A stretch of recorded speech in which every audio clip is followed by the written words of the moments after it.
Am news की team पहुंची है देवबंद के शिव चौक पर। बात चर्चा की जाएगी। अरुण कुमार।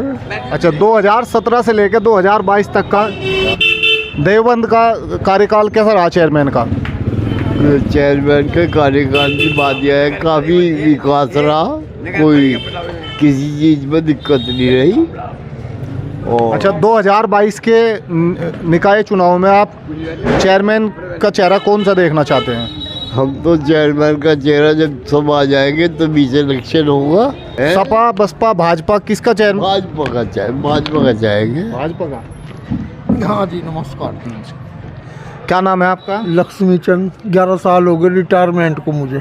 अच्छा, नगर पालिका सही। अच्छा। ये बताइए 2017 से लेकर 2022 तक का चेयरमैन का कार्यकाल कैसा रहा? माड़ा, बिल्कुल माड़ा रहा है। 2022 में आप चेयरमैन भाजपा का देखना चाहते हैं? भाजपा का देखना चाहेंगे जी। किसका देखना चाहेंगे? भाजपा का। ठीक, एक मिनट। क्या नाम है आपका? कुलदीप वर्मा।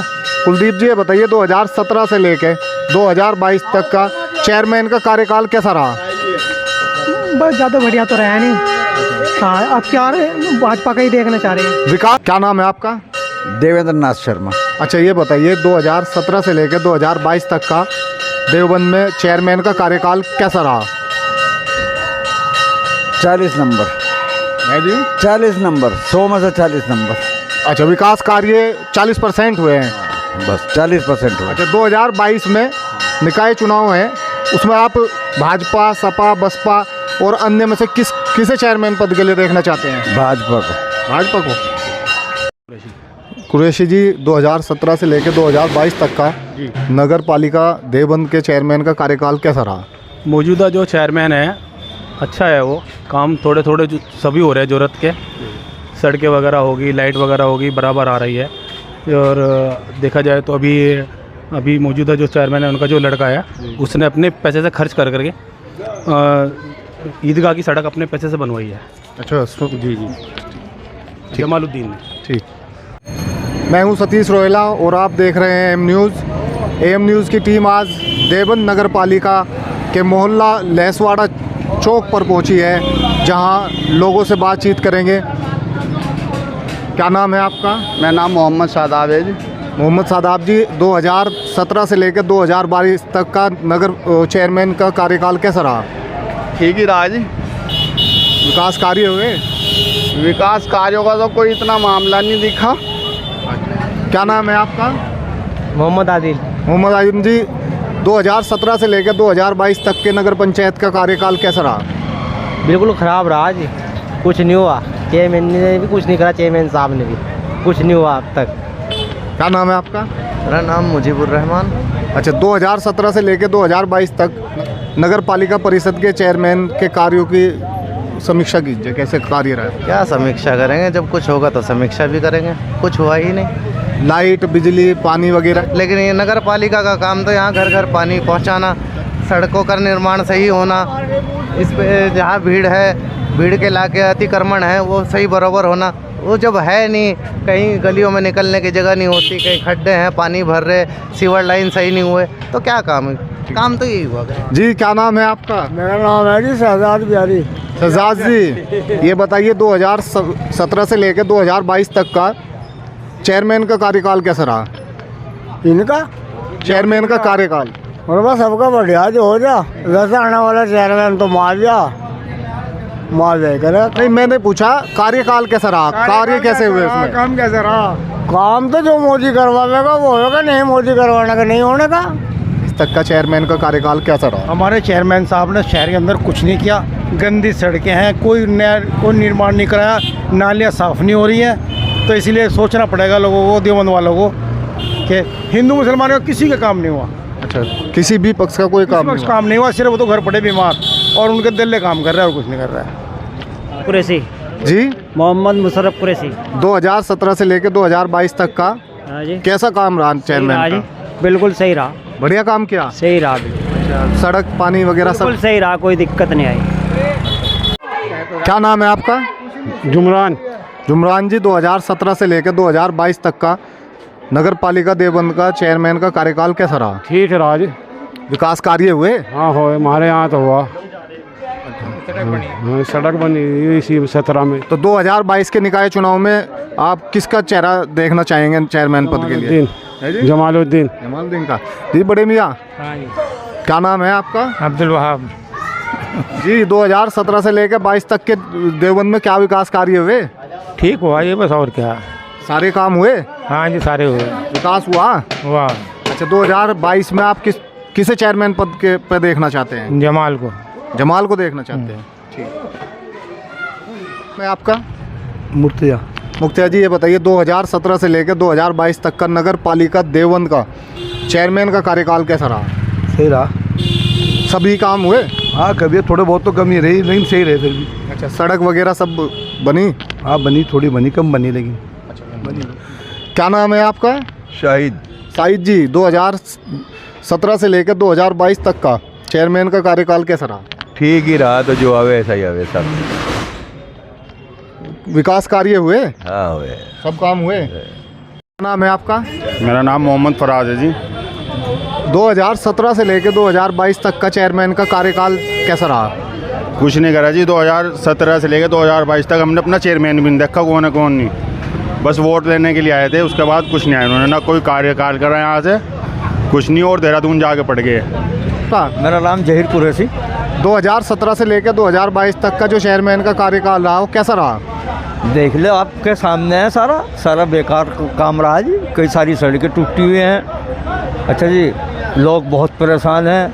वे जाके यहाँ से चेयरमैन नहीं लड़ के अपना बिल्डिंग देहरादून बना ली, वहाँ रह रहे हैं। क्या नाम है आपका? मेरा नाम यूसुफ खलील है। 2017 से 2022 तक के चेयरमैन का जो कार्यकाल है वो कैसा रहा है? देखिए, ये मैं कहूँगा, मैं पिछले 10 साल से देखता आ रहा हूँ कि देवबंद की ये बदनसीबी है कि इतना अच्छा शहर होते हुए कि हमें अब तक कोई अच्छा चेयरमैन नहीं मिल पाया। मौलाना उस्मान साहब के बाद मैंने उनकी बहुत तारीफ़ सुनी है, लेकिन जो अब ये चेयरमैन रहे हैं और उससे पहले जो चेयरमैन रहे हैं, कि मुझे इनका अब तक के कोई भी एक ऐसा काम नहीं दिखा है कि जो हमारे युवाओं के लिए और देवबंद के क्षेत्र के लिए अच्छा हो। ये सिर्फ सड़कों की बात करते हैं। देखिए, हम इनसे तवक्को भी नहीं कर सकते हैं, क्योंकि इनकी एजुकेशन स्तर और इनका एजुकेशन लेवल इतना गिरा हुआ है। चाहे आप 2012 से 17 तक के चेयरमैन की बात कर लें और चाहे 17 से 22 तक की, किसी ने अब तक के ना तो हॉस्पिटल की बात करी है, ना कभी किसी अच्छे स्वास्थ्य की बात करी, ना एजुकेशन के स्तर की बात करी। जब क्या नाम है आपका? सर, मेरा नाम नबील मसूदी है। अच्छा, 2017 से लेकर 2022 तक का जो चेयरमैन का कार्यकाल रहा है उसमें क्या विकास कार्य आपको देखने को मिले हैं? देखिए सर, 2017 से 2022 की बात तो बाद में होगी, इससे पहले भी कुछ नहीं हुआ है जो अब होगा। देवबंद एक आलमी शोहरत याफ्ता शहर है, पूरी दुनिया के अंदर देवबंद का एक मकाम है, एक मर्तबा है। और पिछले कुछ दिनों से ईदगाह रोड की एक सड़क बहुत ज़्यादा रोड अटकी पड़ी थी, उसकी बड़ा प्रयास किए जाने के बावजूद भी वो सड़क नहीं बनी है।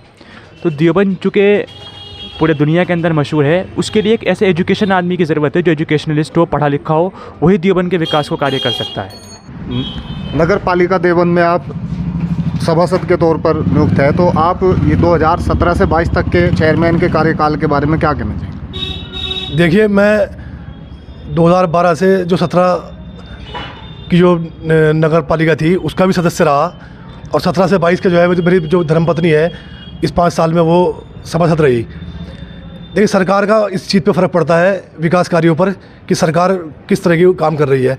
सपा सरकार में जो पिछली बार चेयरमैन थे, उनकी विकास कार्यों के लिए काफ़ी पैसा जो है सैंक्शन होकर लखनऊ से हमारी देवबंद नगर पालिका में आया। इस मरतबा हमारे सामने बहुत सारी समस्याएं इस तरह की आई कि जो बहुत सी सड़कें हमने 14वीं वित्त में रखकर एसडीएम साहब के यहाँ फाइल गई, 15वीं वित्त में रखकर डीएम साहब के यहाँ फाइल गई, वहाँ से कैंसिल हो गई फाइल। किन्हीं कारणों के वजह से वो फाइल पास नहीं हो पाई, जिससे विकास कार्य बहुत अधूरा रहा और उसमें बाधाएं आई काफ़ी। हमारे साथ हैं कांग्रेस के वरिष्ठ नेता और विधायक प्रत्याशी रहे राहत खलील साहब। राहत खलील साहब, हमारे चैनल पर आपका स्वागत है। आपका भी बहुत बहुत शुक्रिया। राहत खलील साहब, हम देवबंद का एक रिपोर्ट कार्ड तैयार कर रहे हैं, उसमें पक्ष विपक्ष सभी से जान रहे हैं कि देवबंद में 2017 से 22 तक का जो जियाउद्दीन अंसारी जी का कार्यकाल रहा है, क्या उसमें विकास कार्य हुए हैं कि नहीं हुए हैं? देखिए, 2017 से 22 की बात तो है ही, लेकिन पिछले 3-4 टर्म से तो हम एक जैसे ही माहौल देखते आ रहे हैं। जो भी आते हैं वो वादे तो खोखले करते हैं, ज़मीन पर स्तर पर कोई काम नहीं करते। जो मूलभूत समस्याएं यहाँ की हैं वो पिछले 15 सालों से जूं की तू बनी हुई हैं। वादे दावे बहुत किए जाते हैं, जीत भी जाते हैं, उसके बाद भी कोई काम करने की जो है उनका वो रहती है। तो अब तक तो हम ये देखते आ रहे पिछले 3 टर्म से, उसमें समाजवादी के भी वो चेयरमैन रहे, बसपा से भी चेयरमैन रहे, उनकी सरकारें भी रहीं प्रदेश के अंदर। उसके बावजूद भी देवबंद के बारे में कोई ऐसा काम नहीं बता सकते जो इन्होंने किया हो पिछले 3 टर्म से। राहत खलील साहब, देवबंद के जो जन से जुड़े हुए, जनता से जुड़े हुए जो मुद्दे हैं, वो कौन से मुद्दे रहे हैं जो 2017 से 22 तक हो जाने चाहिए थे, 2012 से 17 तक माविया जी या उनकी पत्नी के कार्यकाल में हो जाने चाहिए थे? क्या कौन से मुद्दे आपकी नज़रों में हैं जो नहीं हो पाए? देखिए, सबसे ज़्यादा परेशानी की बात जो है यहाँ जल भराव की है। वो सबसे बड़ा मुद्दा है जो वो लगातार पिछले 15 सालों से यहाँ की जनता झेल रही है। एक बारिश होने के बाद कई कई घंटे लोग घर से बाहर नहीं निकल पाते, पानी इतना भरा रहता है, लोग निकलने की स्थिति में नहीं रहते। ये पिछले 15-20 सालों से ये समस्या बनी हुई है। सड़कें तो हैं ही, वो टूटी फूटी गड्ढे पड्डे वो तो हर दौर में रहते हैं, चाहे ये दौर हो चाहे वो दौर हो। वो ये चीज़ें जो असल चीज़ है, पानी का जो जल भराव है ना, वो सबसे बड़ा परेशानी का मुद्दा है। ये जल भराव की समस्या आप बता रहे हैं। माविया अली जी सत्ता के चेयरमैन रहे हैं, 12 से 17 तक विधायक भी रहे हैं, तो क्या उस समय पे समस्या थी कि नहीं थी? ये समस्या तो पिछले 15 सालों से है भाई, लगातार जूझ रहे हैं इस समस्या से। कुछ क्षेत्र के लोग तो बेचारे इतने परेशान कि उनके घरों के अंदर पानी चल जाता है जब बरसात होती है। पानी निकासी का मामला ही बहुत ख़राब है हमारा, और बहुत बड़े बजट का काम नहीं है। जिन जिन सरकारें थी, उनके चेयरमैन थे, उनके लिए कोई मसला नहीं था। देवबंद के नाम पे कोई पैसा लाना कोई मसला नहीं था, लेकिन कुछ करना ही नहीं चाहते। वादे खोरले होते हैं, जनता को बेवकूफ़ बनाया जाता है। जब चुनाव में वादे, क्या जल भराव की समस्या जब चुनाव चलते रहे, क्या जनता ने उस समय नहीं उठाई उन लोगों के? हर मरतबा उठते हैं। ये मुद्दा कोई नया नहीं है, ये तो मुस्तकिल का एक बहुत बड़ी समस्या, हर आदमी की ज़बान पे, हर आदमी इसको लेके बहुत परेशान भी है। तो लगातार ये तो एक समस्या बनी हुई है जिसके बारे में ये इग्नोर करते रहते हैं, कुछ नहीं कि बेवकूफ़ बनाए, वोट ले चल भाई, झूठे वोटे वादे के। तो ये अफसोस की बात है कि सत्ता होने के बाद प्रदेश के अंदर उस वक्त नहीं यहाँ ये काम हो सके। अभी 2022 का इलेक्शन भी नज़दीक है, तो कांग्रेस पार्टी के प्रत्याशी कौन रहेंगे यहाँ से? अभी तो देखिए डिसाइड नहीं किया, प्रत्याशी तो लड़ेंगे, हमारे सिंबल पे चुनाव होगा। अभी उसका जल्दी ही जो है ऐलान भी होगा कि किनको हम प्रत्याशी बनाएंगे। कई दावेदार भी हैं, अभी हम उन्हें डिस्क्लोज़ नहीं कर सकते। तो अभी जो 15-20 दिन के अंदर हम ये बिल्कुल पिक्चर क्लियर हो जाएगी कि कौन प्रत्याशी बनेंगे, और पूरे ताकत के साथ चुनाव लड़ाया जाएगा। और हम कोशिश करेंगे कि जो वादे हम अपने प्रत्याशी को लेके करेंगे उसको पूरा करके दिखाएंगे। राहत खलील साहब, आप विधानसभा का चुनाव लड़ चुके हैं, तालिबान के विषय में एक बयान भी आपका खूब चर्चित रहा है, तो क्या आपकी हार का कारण 2022 में वो बयान तो नहीं रहा? देखिए, बयान तो अलग चीज़ होती है, असल तो क्षेत्र की समस्याओं पे लोगों को फोकस करना होता है। मैंने जो यहाँ की शिक्षा और स्वास्थ्य जो मेन मुद्दा था उस पर फोकस किया। मैं मानता हूँ नफ़रत घृणा की राजनीति जो है वो बहुत देर चलने वाली नहीं है। समाज को बांटने की राजनीति नहीं चलने वाली है। प्यार मोहब्बत का संदेश आप पहुँचाएंगे, वो उसका असर, सच्ची बात का असर देर से होता है।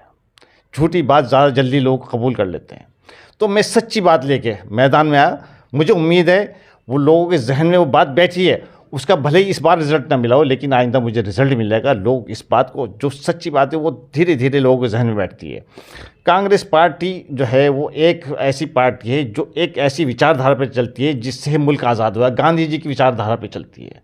उसी विचारधारा को लेकर आज राहुल गांधी जी जो है वो पदयात्रा कर रहे हैं। इनकी विचारधारा जो है वो गॉडसे की विचारधारा है।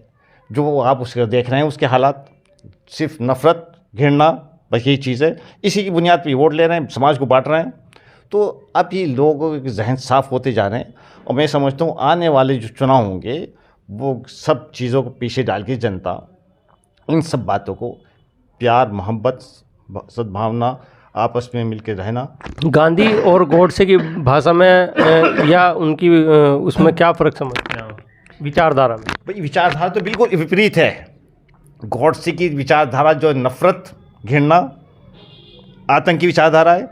गांधी जी की विचारधारा अहिंसावादी विचारधारा है, जिसमें हिंसा कुछ नहीं है, सिर्फ मोहब्बत है, समाज को जोड़ने की बात है। क्या राहुल गांधी का जो भारत जोड़ो यात्रा चल रही है, क्या उसका असर यूपी और देवबंद तक पड़ेगा? नहीं, पूरे हिंदुस्तान में पड़ेगा भाई, देवबंद यहाँ नहीं, पूरे हिंदुस्तान में उसका। हमारे साथ मौजूद है भारतीय जनता पार्टी के वरिष्ठ नेता सुरेंद्र पाल सिंह जी। सुरेंद्र पाल सिंह जी से हम जानेंगे नगर पालिका देवबंद के 2017 से 22 तक के चेयरमैन के कार्यकाल को लेकर हम इनसे बात करेंगे, जानकारी करेंगे। सुरेंद्र पाल सिंह जी, हमारे चैनल पर आपका स्वागत है। धन्यवाद। सुरेंद्र पाल जी, यहाँ पर आपके विपक्ष के चेयरमैन रहे हैं 2017 से 22 तक, तो यहाँ पर विकास हुआ कि नहीं हुआ? देवबंद के अंदर जितना विकास हुआ वो सब कागजों में विकास हुआ है और धरातल पे कोई विकास नहीं हुआ। सब कागजों के अंदर हुआ है और जो कुछ भी है सब गोलमाल है। यहाँ पे विकास वाली कोई धरातल पे स्थिति नहीं दिखाई दी गई। चेयरमैन पुत्र का दावा है कि 20 से 25 करोड़ रुपए के समथिंग विकास यहाँ पर देवबंद में हुआ है। यहाँ पे जो लाइट लगी थी वे भी बंद पड़ी हैं। सबसे बड़ा तो जो तिरंगे की लाइटें लगी थी, वहाँ तिरंगे का अपमान लगातार हो रहा, कुछ चल रही हैं कुछ बंद हैं। उन लाइटों के अलावा और तो कोई काम कहीं दिखाई दे नहीं रहा, ना कोई सड़कों पे काम है ना सफाई का। आप लोग तो घूम रहे हो, देखा होगा सफाई की क्या व्यवस्था है, खुद पता चलता है। वो ब्रांड एम्बेसडर रहे हैं सफाई के, स्वच्छता अभियान के, लेकिन वो अपने घर की सफाई करते होंगे। शहर में कोई सफाई का काम ऐसा विशेष नज़र नहीं आता कहीं भी कि सफाई हुई हो। 2022 में हो सकता है कि इलेक्शन नगर निकाय का हो जाए, तो भारतीय जनता पार्टी का क्या रुख रहेगा इस इलेक्शन में? भारतीय जनता पार्टी क्या एक मजबूत विपक्ष भारतीय जनता पार्टी रहेगी? बिल्कुल, भारतीय जनता पार्टी मजबूती के साथ इस बार चुनाव लड़ने जा रही है। और सबसे बड़ी विशेषता जो है कि जिन लोगों को भारतीय जनता पार्टी ने लाभ पहुंचाए हैं, जो लाभार्थियों की टीम है, जिन्होंने विधानसभा में जम के वोट किया है, और हमें उम्मीद है कि हमारे मजबूत जो कैंडिडेट जो भी होगा, मजबूत कैंडिडेट होगा, उसका हिंदू मुस्लिम सब में इतना विश्वास कायम रहेगा कि उसे सब लोग वोट करेंगे और वो जीतेगा। क्या भारतीय जनता पार्टी के कैंडिडेट मुस्लिम वोटों को प्रभावित कर पाएंगे नगर निकाय चुनाव में? बिल्कुल करेंगे, क्योंकि देवबंद के अंदर अब हिंदू मुस्लिम का जो डिवीज़न था, बंटवारा था, वो अब नहीं रहा। वो धीरे धीरे घटता जा रहा है और सब लोग विकास की तरफ बढ़ रहे हैं आगे। और सब लोग चाहते हैं कि अच्छा कार्य करने वाला ईमानदार व्यक्ति चेयरमैन बने। मैं हूं दिलशाद राणा और आप देख रहे हैं एम न्यूज़।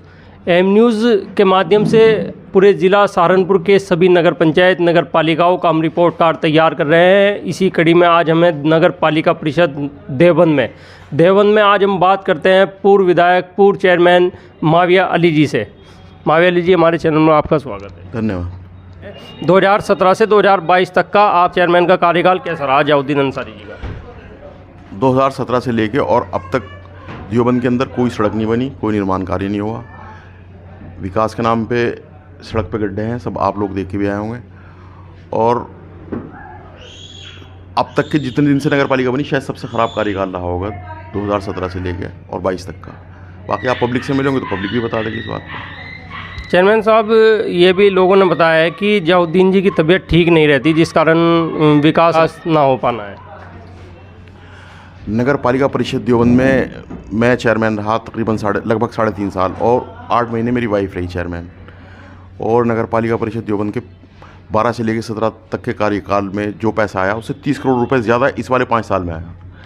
और मेरे टाइम में जो सन 2012 से लेके और 17 के बीच में जो काम हुआ है, वो देवबंद की, जब स्टेशन से उतरेंगे आप, स्टेशन से उतर के भायला रोड पे जाएंगे या शेखुलिन रोड पे जाएंगे या माँ त्रिपुर बाला सुंदरी देवी के मंदिर की तरफ जाएंगे, तो आपको दिखाई देगा कि हाँ विकास हुआ। देवबंद को गैर महसूसी तौर पे कस्बे से निकाल के शहर बनाने का, शहर की तरफ को ले जाने का काम हमने उस पूरे 5 साल में किया, जिसको आगे बढ़ाना चाहिए था तत्कालीन चेयरमैन साहब को। विपक्षी तो ये भी कह रहे हैं कि हमारे देवबंद में जो सबसे बड़ी समस्या है वो जल भराव की समस्या है, और वो माविया अली जी के टाइम में बरकरार रही, जबकि माविया अली जी समाजवादी पार्टी से जुड़े हुए थे, सत्ता की चेयरमैनी उन्होंने की है, समस्या को दूर नहीं कर पाए। जब मैं चेयरमैन था तब मैं समाजवादी पार्टी में नहीं था, मैं उस समय समाजवादी पार्टी में था और कांग्रेस ही विधायक बना था, मैं सत्ता में नहीं था। और जो नाले थे जो कवर किए गए थे, मेरे से पहले वाले चेयरमैन जो थे हसीब सिद्दीकी साहब और महमूद मदनी साहब थे राज्यसभा सांसद, उनके माध्यम से किए गए थे। उसमें एक टाइम की बाउंडेशन होती है कि 10 साल तक उस निर्माण कार्यों को बरकरार रखना है। तो वो क्योंकि मेरे से पहले वाले टाइम में किए गए थे, 3-4 साल ही हुए थे, मैं उनको तोड़ के दोबारा नहीं बना सकता था। इस वास्ते वो नालों का काम उस समय नहीं करा सका। लेकिन जैसे ही लास्ट वाला टाइम आया तो 9 करोड़ रुपए मैंने इन सब नालों को कवर करने के लिए और इसमें ड्रेनिंग सिस्टम बनाने के लिए 9 करोड़ रुपए मंजूर करा लिए थे, जिसको ये वाले चेयरमैन साहब जो हैं नहीं लेके आ सके। 9 करोड़ रुपए नगर विकास मंत्रालय के बजट में आप देख लें, देवबंद के नालों के लिए मंजूर हुए हैं सन 2016 के लास्ट में। माविया अली जी, आपका राजनीतिक सफ़र की जब हमने ग्राउंड पर बात की, आपने सभासद से लेकर विधायक तक का सफ़र किया, नगर पालिका के बोर्ड से लेकर विधानसभा के बोर्ड तक किया, तो इसका श्रेय आप किसे देते हैं अपनी राजनीति का? देवबंद का आवाम जो है वो बहुत जो है शरीफ आवाम है, सज्जन आवाम है और काम करने वाले आदमी को बढ़ावा देता है। मैं सभासद था, सभासद रहते हुए जो मैंने काम किया उसको पसंद किया लोगों ने, तो मुझे चेयरमैन बनाया। और चेयरमैन रहते हुए जो मैंने काम किया उसे पसंद करके लोगों ने मुझे विधायक बनाया। देवबंद के लोग जो हैं वो विकास में यकीन रखने वाले, विश्वास रखने वाले लोग हैं। इस वास्ते उन लोगों ने मुझे बढ़ावा दिया, उन लोगों का प्यार रहा हमेशा। देवबंद का मैं राजनीतिक परिवार से भी नहीं हूँ, बहुत छोटे परिवार से मेरा ताल्लुक़ है। तो देवबंद का जो आवाम है वो हर विकास करने वाले और उनके लिए जो भी आदमी जद्दोजहद करता है उसके साथ हमेशा खड़े रहते हैं। बताया ये भी गया है कि हसीब सिद्दीकी साहब के बोर्ड में आप सभासद रहे, उन्होंने आपको पसंद करके नेक्स्ट टाइम खुद चुनाव न लड़के आपको चेयरमैन बनवाने का काम किया। हसीब सिद्दीकी साहब के कार्यकाल में मैं 4 साल तक सभासद रहा, तकरीबन 3.5 साल तक सभासद रहा। और किन्हीं विकास कार्यों के ना ज़्यादा हो पाने के कारण मैंने फिर 3.5 साल में त्यागपत्र दिया सभासदी से। मैं आखिर के 1.5 साल में सभासद नहीं रहा। और हसीब सिद्दीकी साहब जो हैं वो देवबंद के एक जाने माने और एक बहुत बड़े ट्रस्ट को चलाने वाले बहुत सज्जन व्यक्ति थे, उनका साथ भी हमेशा रहा। और देवबंद के अंदर जितने भी चेयरमैन बने, चाहे ये पिछले वाले चेयरमैन बने हों, वो सब में हसीब सिद्दीकी साहब का साथ रहा। वो हमेशा जो है देवबंद के विकास की बात करते थे। माविया अली जी, आपका जब आपने राजनीति को आगे बढ़ाना शुरू किया तो विधायक बनने में आपका इमरान मसूद का बड़ा सहयोग रहा है आपको विधायक बनाने के लिए। तो लोगों का कहना है कि आप राजनीति के इतने महत्वाकांक्षी थे कि इमरान मसूद को आपने 2017 के इलेक्शन में छोड़ के सपा में चले गए और इमरान मसूद को आपने छोड़ दिया। मैं सन 2003 से समाजवादी पार्टी में हूँ और युवजन सभा का ज़िला सचिव सन 2003 में था, मैं जब बहुत छोटा था। और तब से लेकर आज तक मैं समाजवादी पार्टी में रहा। मैंने समाजवादी पार्टी कभी नहीं छोड़ी। नेताजी ने किसी मेरी गलती की वजह से मुझसे नाराज़ हो गए, पार्टी से मुझे 5 साल के लिए निष्कासित कर दिया था। तो वो कार्यकाल जो है वो 10 से लेके और ये समझ लीजिए आप 15 तक का कार्यकाल है, 15-16 तक का कार्यकाल है। उस बीच में जो है मैं विधानसभा का चुनाव लड़ा कांग्रेस से और इमरान मसूद जो हैं वो कांग्रेस में थे। तो यकीनी बात है कि जब कोई किसी पार्टी में होता है, चुनाव लड़ते हैं, तो सभी का सहयोग रहता है। इसमें साथ छोड़ना या ना छोड़ने वाली बात नहीं थी। तभी भी मैं समाजवादी था और मैं कंडीशनल कांग्रेस में गया था, मतलब कांग्रेस के टिकट से लड़ा था कि मैं समाजवादी ही पार्टी में रहूँगा। और मैं वैचारिक रूप से जो है वो सोशलिस्ट हूँ, समाजवादी हूँ। मेरी व्यक्तिगत किसी से कोई नाराज़गी नहीं, सब नेता हैं। इमरान मसूद जी के आपको विधायक बनाने में कितना रोल रहा है? कांग्रेस पार्टी में उस टाइम इमरान मसूद थे और मैं कांग्रेस से चुनाव लड़ रहा था। तो सब लोग ही यूनिट बन के काम करते हैं, तो सभी का रूल रहता है, उसमें कोई ऐसी बात नहीं है। मैं जब विधायक बना तो इमरान मसूद कांग्रेस में थे, तो यकीनी बात है कि सभी का रूल रहा। क्या 2017 में जब वो आपको कांग्रेस में रोक रहे थे, आप समाजवादी में गए थे, क्या उस समय आपके इमरान मसूद से रिश्ते ख़राब हो गए? नहीं, मेरे कभी किसी से पर्सनल कभी रिश्ते किसी से भी ख़राब नहीं हुए और ना कभी किसी से ख़राब रहे। और ना मुझे कोई कांग्रेस में रोक रहा था और ना मुझे समाजवादी में जाने में। वो मैं कंडीशनल कांग्रेस से चुनाव लड़ा था, ये तय था कि मुझे समाजवादी पार्टी में ही जाना है अपना निष्कासन का कार्यकाल पूरा करके। तो मैं समाजवादी पार्टी में चला गया, तो मुझे किसी ने रोका भी नहीं और ना कोई ऐसी बात रही कभी। 2022 में क्या कारण रहा कि आपको समाजवादी से टिकट नहीं हो पाया? पार्टी की टिकट हुआ, फिर कट गया, फिर टिकट हुआ। पार्टी के नेतृत्व को आखिर में लास्ट में ऐसा लगा कि देवबंद से किसी ठाकुरी प्रत्याशी को लड़ाना उचित है। और लास्ट के बिल्कुल समय में उन्होंने कार्तिक राणा जी को टिकट दिया। तो पार्टी को जैसा भी सही लगा मैं उससे पार्टी के निर्णय से सहमत हूँ, मुझे उसमें कोई आपत्ति नहीं है। हम लोग पार्टी के कार्यकर्ता हैं, पार्टी टिकट देगी तो चुनाव लड़ेंगे, नहीं देगी तो उसमें ऐसी कोई नाराज़गी की बात नहीं होती कि किसी और को टिकट दे दिया।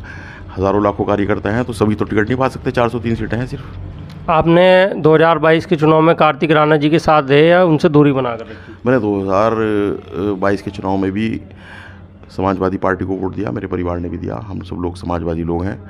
मैं कैराना रहा सन 2022 के चुनाव में और फिर मुझे लखनऊ बुला लिया था पार्टी के नेतृत्व ने, लखनऊ रहा। मुझे यहाँ देवबंद में 2022 के चुनाव में काम करने का अवसर नहीं मिलता क्योंकि जहाँ जहाँ पार्टी ड्यूटी लगाती रही वहाँ जाना पड़ा। 2022 में अगर आपको जनता चेयरमैन बनाती है भविष्य में, तो जो आप देवबंद के लिए करेंगे? एक तो सबसे ज़्यादा ज़रूरी काम जो है देवबंद से, जो देवबंद के 2 एरिया हैं, एक तो बड़जावलक और एक शाहजीलाल, इनमें जब बारिश होती है तो बहुत पानी बढ़ता है। पिछले जो टर्म था उसमें हमने उसके 9 करोड़ रुपए मैं बता रहा था आपसे भी मंजूर भी कराए थे, लेकिन क्योंकि मेरा कार्यकाल पूरा हो चुका था और तत्कालीन जो चेयरमैन थे, जो मौजूदा चेयरमैन है, वो उस पैसे को रिलीज़ नहीं करा सके वहाँ से। सबसे ज़्यादा इम्पोर्टेंट और ज़रूरी काम है कि देवबंद में जल भराव को मतलब मिनिमम करा जाए, जल भराव जो है वो ना हो पावे और पानी के निकलने का सिस्टम अच्छा हो, ये बहुत ज़्यादा बड़ी समस्या है। बाकी बहुत सारी सड़कें हैं, बहुत नई आबादियाँ बनी हुई हैं, नई बस्तियाँ हैं, सब में काम कराना है। भविष्य में देवबंद नगर पालिका का जो चुनाव आ रहा है तो किसके बीच मुकाबला होने के आसार है? सपा बसपा या सपा भाजपा या त्रिकोणीय मुकाबला रहेगा? इस बार के सन 2022 के चुनाव में नगर पालिका के हम लोगों का, समाजवादी पार्टी का एक तरफा चुनाव है, किसी से कोई मुकाबला नहीं है। हमारा चुनाव 25,000 वोट के आसपास चुनाव है, कोई किसी से मुकाबला नहीं है। दूसरे तीसरे नंबर की बात वहाँ कोई है ही नहीं किसी की। एम न्यूज़ में एक बार फिर आपका स्वागत है। आज हमारे साथ मौजूद हैं नगर पालिका परिषद देवबंद से चेयरमैन पुत्र जमालुद्दीन जी। आपका हमारे चैनल पर स्वागत है। शुक्रिया। जमालुद्दीन जी, जब हमने ग्राउंड पर जाकर काम किया, दरअसल हमने नकुड़, चिलकाना, सरसावा, ननौता, रामपुर, मनियारन, पूरे ज़िले भर में एक रिपोर्ट कार्ड तैयार कर रहे हैं चेयरमैन का 17 से लेकर 22 तक। तो देवबंद में विकास कार्य कोई खास नहीं हो पाए 17 से 22 तक, विपक्षों का भी आरोप है, जनता का भी। जी बिल्कुल, आपको बताना चाहूँगा, जैसा कि आप बता रहे हैं कि देवबंद का ऐसा कोई आपने विकास नहीं देखा है। आप मेरे साथ चलिए, मैं आपको दिखाता हूँ कि कहाँ कहाँ विकास हुआ है। मैं तो सिर्फ इतना ही कहना आपको चाहूँगा। अब आपने कहाँ सर्वे किया है वो आपकी जानकारी है, मुझे नहीं लगता कि आपको पूरी जानकारी उपलब्ध हो पाई है। आपको जो दिखाया गया है शायद आपने वही देखा होगा। देखिए, हम देखते अपने नज़रिए से हैं, हो सकता है कि हम सभी जगह ना पहुंच पाए हों। देखिए, राजनीति में आरोप प्रत्यारोप चलते हैं और विपक्ष कोई भी हो वो अगेंस्ट पार्टी पे आरोप ही लगाता है, उसकी तारीफ नहीं करेगा। सर, 17 से 22 तक जो मुख्य कार्य हुए हैं उनमें सिर्फ 3 काम गिनाइए जो सबसे अच्छे कार्य हैं। हमारी सफाई की व्यवस्था अच्छी है, पानी की व्यवस्था अच्छी है। जब हमने ग्राउंड पे बात की लोगों ने बताया, लेकिन सड़कों की व्यवस्था और पानी निकासी की समस्या यहाँ पर मुख्य। जी देखिए, आपको बताना चाहूँगा, आप जैसे कि कह रहे हैं कि मुख्य हमारे 3 काम ऐसे बताइए। सबसे बड़ी उपलब्धि तो हमने जो पाई है, देवबंद के इतिहास में कभी ऐसा नहीं हुआ कि नगर पालिका ने अपनी कोई ज़मीन लेकर उसका कूड़ाघर बनाया हो। हमने झबीरन रोड पे एक कूड़ाघर बनाया है। नगर पालिका की सबसे बड़ी उपलब्धि ये है। जी, डंपिंग ग्राउंड आज तक कभी भी नगर पालिका के इतिहास में ऐसा नहीं हुआ था, इधर उधर कूड़ा डलता था। सबसे बड़ी उपलब्धि तो ये चेयरमैन साहब के कार्यकाल में हुई है। दूसरी उपलब्धि ये है कि हमारे यहाँ पर एक कूड़ाघर बना हुआ था, जहाँ पर फिरदौस गार्डन है और ये कॉलेज बना हुआ है, इस्लामिया डिग्री कॉलेज। यहाँ पर मुस्तकिल जो ग्रेजुएशन है, डिप्लोमा है, बहुत कोर्सेज़ किए जाते हैं। उसमें शहर के नौजवान बच्चे सभी जाते हैं और शहर का एक मुख्य रोड वो ऐसा है, उस रोड को हमने बनवाने का काम किया। शहर का सबसे बड़ा रोड वो बना है और वहाँ पर कूड़ाघर बना हुआ था, उसे ख़त्म करने का काम हमने किया। आपने और भी उपलब्धि के लिए। तीसरा, हमने यहाँ पर एक जो देवी कुंड है हमारे यहाँ पर, यहाँ पर एक बड़ी टंकी बनवाने का काम किया है। इससे पहले भी जब चेयरमैन साहब चेयरमैन बने थे, ईदगाह में उन्होंने ही टंकी बनवाने का काम किया था, किसी चेयरमैन ने नहीं किया। और इस कार्यकाल में भी हमने ही वो टंकी बनवाने का काम किया है, जिसमें शहर में हमारे पानी की सप्लाई सुचारू रूप से चल सके। एक ये भी लोगों ने बताया कि जब नगर पालिका द्वारा सड़कों का निर्माण नहीं किया गया तो कोई गुल्लक सिस्टम यहाँ पर चला करके जनता खुद अपने पैसों से 1-2 सड़कें बनवा चुकी है। ऐसा कहाँ तक सकती? आप एकमात्र सड़क बना दीजिए कि जनता ने गुल्लक में पैसे डाल के एक सड़क बनवाई हो, जिस पर एक वो बैठे थे, मेरे नाम जहन में नहीं है उनके कौन बैठे थे वहाँ पर, सुना था मैंने भी। और उसमें आप देखिएगा उस सड़क को आपको पहले तो मैं एक कंडीशन क्लियर कर देना चाहता हूं कि हमारे कार्यकाल में बहुत सड़कें बनी है। मैं आपको रिकॉर्ड देने के लिए तैयार हूं, कोई आमने सामने बहस करे मैं उसके लिए भी तैयार हूं। आप किले पे जाकर देख लीजिए, वफदालुम पे कई सड़कें बनी है, इसके अलावा दीवान में भी सड़क बनी है, बड़जौलक पे भी बनी है, लहसवाड़े में भी बनी है, नेचलगढ़ में भी बनी है, पठानपुरे में आप यहाँ से आगे जाके देख लीजिए, यहाँ पर भी सड़कें बनी है, भायला रोड पे भी बनी है। खैर पूरी डिटेल बताऊंगा तो काफ़ी टाइम लग जाएगा। तो आपको बताना चाहूँगा हमने अपनी पूरी कोशिश की है कि जहाँ पर सड़कों की स्थिति काफ़ी ख़राब थी, मैंने कोशिश की है कि सबसे पहले वहीं पर सड़क बनाई जाए। इसका जीता जागता उदाहरण है, आप कोला बस्ती पे चले जाइए, वहाँ की मोल्लड़ वाली गली है, वहाँ 4 फुट 5 फुट की 10 सड़कें थी जो हमने बनवाई है। वहाँ गरीब लोग रहते हैं, उनकी सड़कें बनवाने का काम हम लोगों ने किया है। अब दूसरी बात आप कह रहे हैं जो वो गुल्लक का मामला चल रहा है, वो एक पत्रकार ही कहते हैं अपने आप को कि मैं पत्रकार हूँ और वो गुल्लक के नाम से वहाँ पर बैठे हुए हैं। तो आपको बताना चाहूँगा उस सड़क को, ये ईदगाह पर हमारी ये सड़क है और इंदिरा पार्क के बराबर में, इस सड़क को हमने अपने निजी पैसे से बनवाने का काम किया है। निजी पैसे से बनवाने का काम क्यों किया गया? क्योंकि फ़िलहाल जो नगर पालिका की आर्थिक स्थिति है वो सही नहीं है और मैंने और चेयरमैन साहब ने और वहाँ के सभासद ने, असलम साहब ने पूरी कोशिश की उस सड़क को बनवाने की, लेकिन आर्थिक स्थिति सही नहीं होने के कारण वो सड़क नहीं बन पाई थी। अब ये लगने लगा था कि क्योंकि अब हमारा कार्यकाल भी कुछ ही टाइम का बचा है, तो मुझे और चेयरमैन साहब को ये लगा कि शायद अब पैसा भी नहीं आएगा और ये सड़क बननी मुश्किल है। लेकिन वहाँ पर हमने देखा ये सड़क एक ऐसी है जो ज़रूरी भी है, क्योंकि वो वफदालुम को भी जोड़ती है, ईदगाह को भी जोड़ती है और हमारे वहाँ पर जो हमारे स्टूडेंट वगैरह हैं वफदालुम पे आना जाना, उन लोगों का मुसलसल आना जाना है। इन सब को देखते हुए हमने निर्णय लिया कि नगर पालिका से बननी तो बहुत मुश्किल है, इसे हम अपने पैसे से बनवाएं। तो श्रमदान में हमने एक वो सड़क वहाँ पर बनाई है। आपके प्रतिद्वंदी माविया अली जी का कार्यकाल 2012 से 17 तक रहा है, उनकी पत्नी का रहा है और उनका रहा है, तो उस कार्यकाल में इस कार्यकाल में क्या अंतर मानते हैं? अंतर तो आप खुद दे सकते हैं। देखिए आपको बताना चाहूँगा उस जब उनका कार्यकाल था उस टाइम समाजवादी की सरकार थी और समाजवादी की सरकार होने के बावजूद भी वो लोग इतना विकास नहीं करा पाए थे जितना हमने भाजपा की सरकार होने के बावजूद भी हमने लड़ मड़ के जैसे तैसे भी, कोरोना होने के बावजूद, यहाँ तक कि चेयरमैन साहब की डायलिसिस हो रही है काफ़ी टाइम से, उनकी तबीयत ख़राब होने के बावजूद भी हमने इतना विकास किया है शायद ही कोई चेयरमैन ने पहले कभी किया हो। ये फ़र्क आप महसूस कर सकते हैं, देवबंद की जनता से जाकर मालूम कीजिए। एक सभासद से हमारा मिलना हुआ, हमने उनसे रिपोर्ट कार्ड पर बात की है चेयरमैन साहब की तबीयत ख़राब के बारे में। उन्होंने बताया कि चेयरमैन साहब तो देख नहीं पा रहे हैं तबीयत ख़राब होने की वजह से, लेकिन जमालुद्दीन साहब लगातार उनके कार्य देख रहे हैं। तो लगभग कितने करोड़ रुपए का विकास कार्य आपके कार्यकाल में रहे होंगे? देखिए आपको बताना चाहूँगा हमारे यहाँ पर नगर पालिका में हर 3 महीने में या 6 महीने में एक फ़िक्स अमाउंट तो होता नहीं है कि एक फ़िक्स अमाउंट आएगा। जैसे 6 महीने में हमारे यहाँ हर महीने राज्य वित्त के तो पैसे आते हैं, लेकिन उसके अलावा 14वें वित्त और 15वें वित्त के पैसे यहाँ पर आए हैं और कुछ हमारी जो किस्त वगैरह थी वो कटी भी हैं कोरोना टाइम पे। एग्जैक्ट फिगर तो मैं आपको बताऊंगा नहीं कि कितनी कटी है, लेकिन आप अमूमन मान के चलिए कि हमने तकरीबन यहाँ पर 20 से 25 करोड़ रुपए का काम कराया होगा। बिल्कुल। अच्छा सर, इस वक्त आप कौन सी पार्टी, आने वाला चुनाव आप कौन सी पार्टी से लड़ेंगे? मैं बिल्कुल आपको बताना चाहूँगा, हमने अभी 2 दिन पहले हमारे आदरणीय नेता जनाब इमरान मसूद साहब ने भी, उन्हें 3 दिन हो गए और हम लोगों को 2 दिन हो गए, हम लोगों ने बसपा पार्टी ज्वाइन की है और इंशाल्लाह उम्मीद है कि मैं बसपा के सिंबल से ही यहाँ पर चुनाव लड़ूंगा। कुछ बसपा से जुड़े लोग आपके विपक्षी कहते हैं कि उन पर तो बसपा की रसीद ही नहीं है, उन्हें तो सदस्यता ही नहीं मिल पाई बसपा की। किन को नहीं मिल पाई? आपको कुछ आरोप है ऐसा? मुझे तो कन्फर्म। देखिए मैंने आपको पहले भी ये बात बताई है, राजनीति में आरोप प्रत्यारोप लगते हैं। जी जी। अब वो कह रहे हैं रसीद, मैं रसीद भी दिखवा दूंगा, कोई दिक्कत नहीं। अगर वो आ जाए मेरे सामने आए, मैं रसीद दिखा दूंगा। एक आरोप आप पर ये लगता है कि 2 बार आप चेयरमैन बने, आपके पापा 2 बार चेयरमैन यहाँ से रहे हैं, देवबंद से, नगर पालिका देवबंद से। दोनों बार बसपा के सिंबल पर आप चेयरमैन बने हैं। जैसे ही आप चेयरमैन बनते हैं पार्टी को छोड़कर चले जाते हैं। आप एक बात बताइए मुझे, 2000 में जब हम चेयरमैन बने, हमने कब पार्टी छोड़ी थी? उस टाइम आरोप है ना कि चेयरमैन बनते ही पार्टी छोड़ देते हैं। कब छोड़ी है? इस बार भी आपका काफ़ी समय सपा में बीता है। नहीं, गलत कह रहे हैं। हम 2017 में चेयरमैन बने थे और जब से हम बसपा पार्टी में ही थे, विधानसभा को कितना टाइम हुआ है? मात्र अभी 5-7 महीने। तो 4 साल हम बसपा में रहे हैं। ये गलत आरोप है कि हम चेयरमैन बनते ही पार्टी छोड़ देते हैं। बताइए, आप मुझे बताइए, जब 2000 में हम चेयरमैन बने तब हमने कब पार्टी छोड़ी? कोई साबित तो कीजिएगा। उसके बाद हम गए थे, समाजवादी में गए थे, लेकिन चेयरमैन रहते हुए नहीं, उसके काफ़ी टाइम बाद गए थे।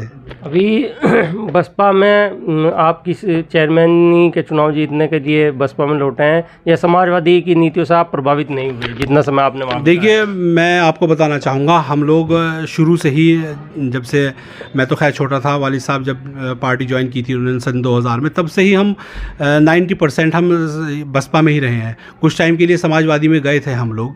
और दूसरी बात यह है, आप जो कह रहे हैं कि जीतने के लिए इसमें, ऐसा कुछ नहीं है। आपको बताना चाहूँगा, हम लोगों ने विधानसभा के जब इलेक्शन हुए, हमारे आदरणीय नेता जनाब इमरान मसूद साहब से भी बात हुई, उस टाइम कांग्रेस में थे, कार्तिक भाई से भी बात हुई, तो हम लोगों ने सब ने एक साथ पार्टी ज्वाइन की थी, ये सोचकर कि हमें समाजवादी पार्टी से पूरा मान सम्मान मिलेगा, हमारे नेताजी को पूरा मान सम्मान मिलेगा। लेकिन जैसे ही इलेक्शन ख़त्म हुए, अखिलेश जी ने, हमारे जो आदरणीय नेता है जनाब इमरान मसूद साहब, उनका कोई मान सम्मान नहीं किया, हमारी और भी लोग हैं उनका भी मान सम्मान नहीं किया। और इसी को देखते हुए हमारे आदरणीय नेताजी ने और हमने सभी ने फैसला लिया कि हम समाजवादी पार्टी में नहीं रहेंगे, क्योंकि जिस घर में सम्मान नहीं होता है वहाँ रहने का कोई मतलब ही नहीं बनता है। यही सोचकर हम सभी लोगों ने आपस में निर्णय लिया और बसपा ज्वाइन की। और बसपा ज्वाइन के लिए जब बहन जी से बात हुई हमारे आदरणीय नेताजी की, तो हमने देखा बहन जी ने कितना सम्मान दिया है। आप सब लोगों ने भी देखा होगा फेसबुक पे या व्हाट्सएप पे जो फ़ोटो वायरल हुए हैं। और उसके बाद हमारे आदरणीय नेताजी को संयोजक बनाया गया। और आज तो मैंने ये न्यूज़ सुनी है, देखा भी है कि उन्हें 23 ज़िलों की महत्वपूर्ण जिम्मेदारी दी गई है। तो इतना सम्मान यहाँ पर मिल रहा है, तो फिर क्यों नहीं हम बसपा में रहेंगे। निकाय के चुनाव नज़दीक है, कभी भी घोषणा हो सकती है, तो मुकाबला किससे मानकर चल रहे हैं? देखिए, मुझे नहीं लगता कि मेरा मुकाबला किसी से है। इंशाल्लाह एक तरफा जीत होगी। और अगर दूसरे नंबर पे कोई पार्टी है या कोई रहेंगे तो वो भाजपा से रहेंगे।